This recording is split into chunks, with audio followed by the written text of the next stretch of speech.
Hello everyone. Today we're going to go and show you about logging in to Matrix for the first time. If you need the link, you'll see I have it down here, so you can copy that. I'm just going to move this over. So where we're going here first is you'll see I have a little house here that I put on for my icons on my computer for the Association of Interior Realtors. So I'm just going to click on that. And that's what opens up.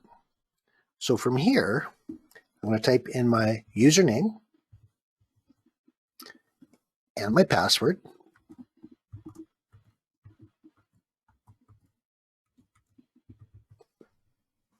Log in. And that'll bring you to this startup page. Now, there's a lot of things here just to look over. The first one, of course, is Matrix, and that's where we do our searches. There's also Matrix Mobile, which you can use on your phone. Web Forms is where we do our contracts.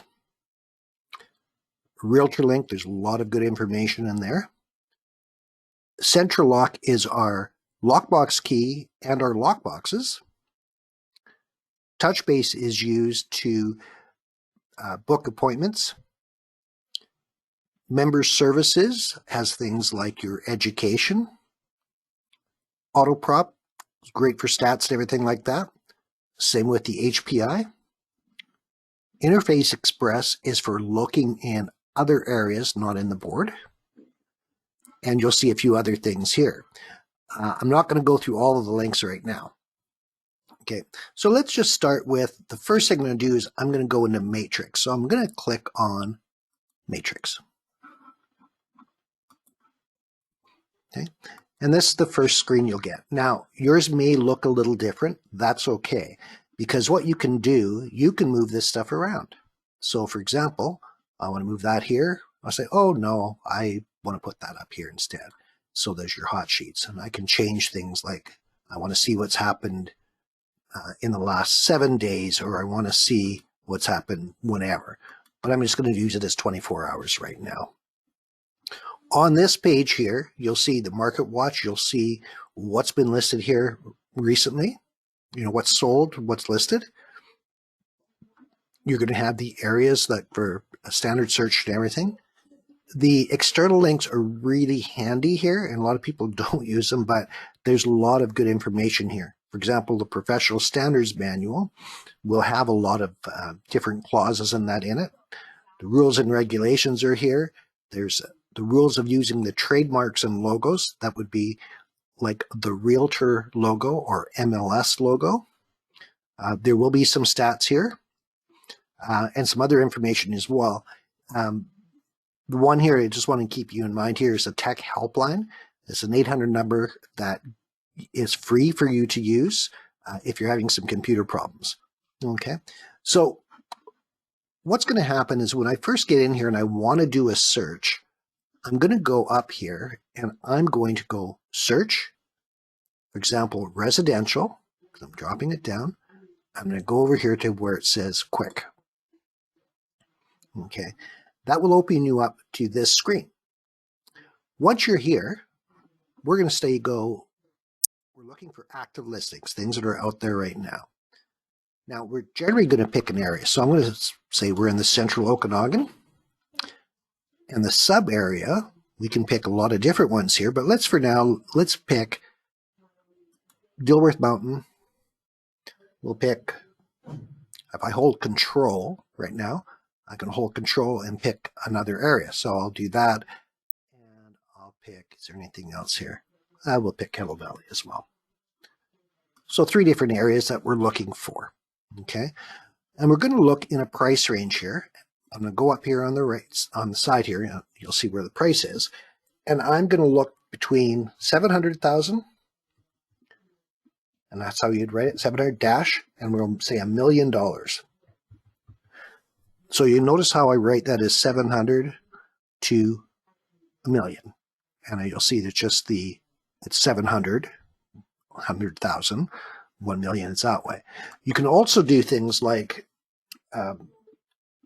1 million minus, or 700 plus. Okay. But for now, what I'm going to do is let's leave it at the 700 to a million. Okay.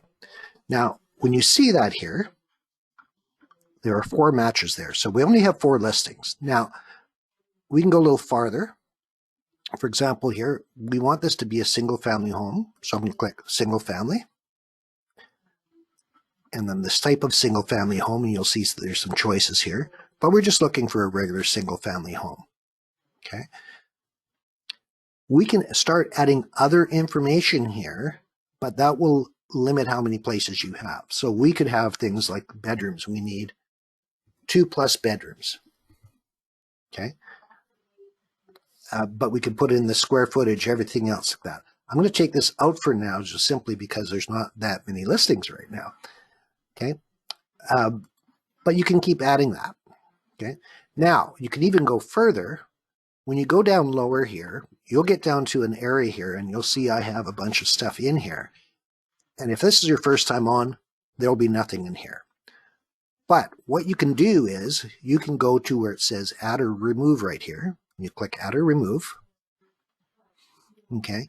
And you have these available fields here that you can move over. For example, on a condo or strata, you might want to say, you know what, I need to know if there's age restrictions in this. So you go yes or no, and you click add. So now you'll see when I go down here, okay, it wasn't added because it's already on the page. So that's okay. But let's look at another one here. How about we say the complex name. So let's go complex. That's going to be the name of the building or development. So I'm going to click add. Okay, and you'll see now it's here. Okay, so I could do that and search for the name of that. But what I'm going to do for the night right now is I'm going to take that and I'm going to remove it. And you'll see here I can also move things around. I don't have to be in the same order. Okay, so now we'll go back. And you'll see down here now, these are the ones I've added already. I have things like court ordered sales, names of the agents, what type of title you have, and I have all those in there. But I'm going to come back. So now I'm happy with everything. I've got 3 matches. Probably wished I had a few more, but that's what it is. I'm going to click results.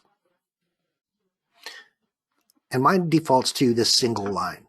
Now, one of the things I like to do when I'm searching, because I want to kind of know more what the house is like, I'm probably going to hit this drop down here and switch it to thumbnail. And that way I can see what's here, what property looks like. Okay. Now, if I do leave it on single line, there's a couple other features I can do. For example, over here where you see there's some blank boxes here, I can click in one of those boxes and I can insert a column. And I have some things I can change here too. Like now, for example, I want to find out, does this have a garage? Yes or no? Okay, I'll click apply and you'll see the answer is there for the garage.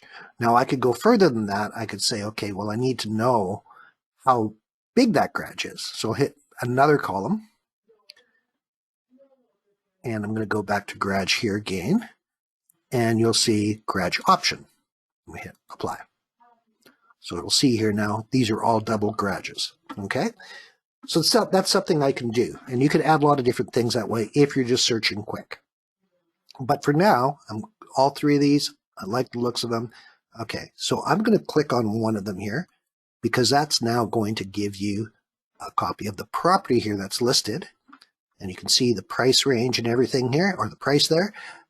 You can see what type of dwelling it is. You can see the size, how many square footage, what the square footage is, what the list date was, and a lot of information here. Now, the big thing to remember here, the information that's in here is only as good as the agent that put it in. So unfortunately, there will be some stuff missing at times.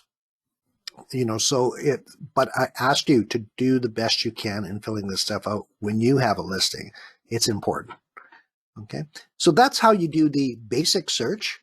And next time we'll talk about saving and doing auto emails. Hope that helps.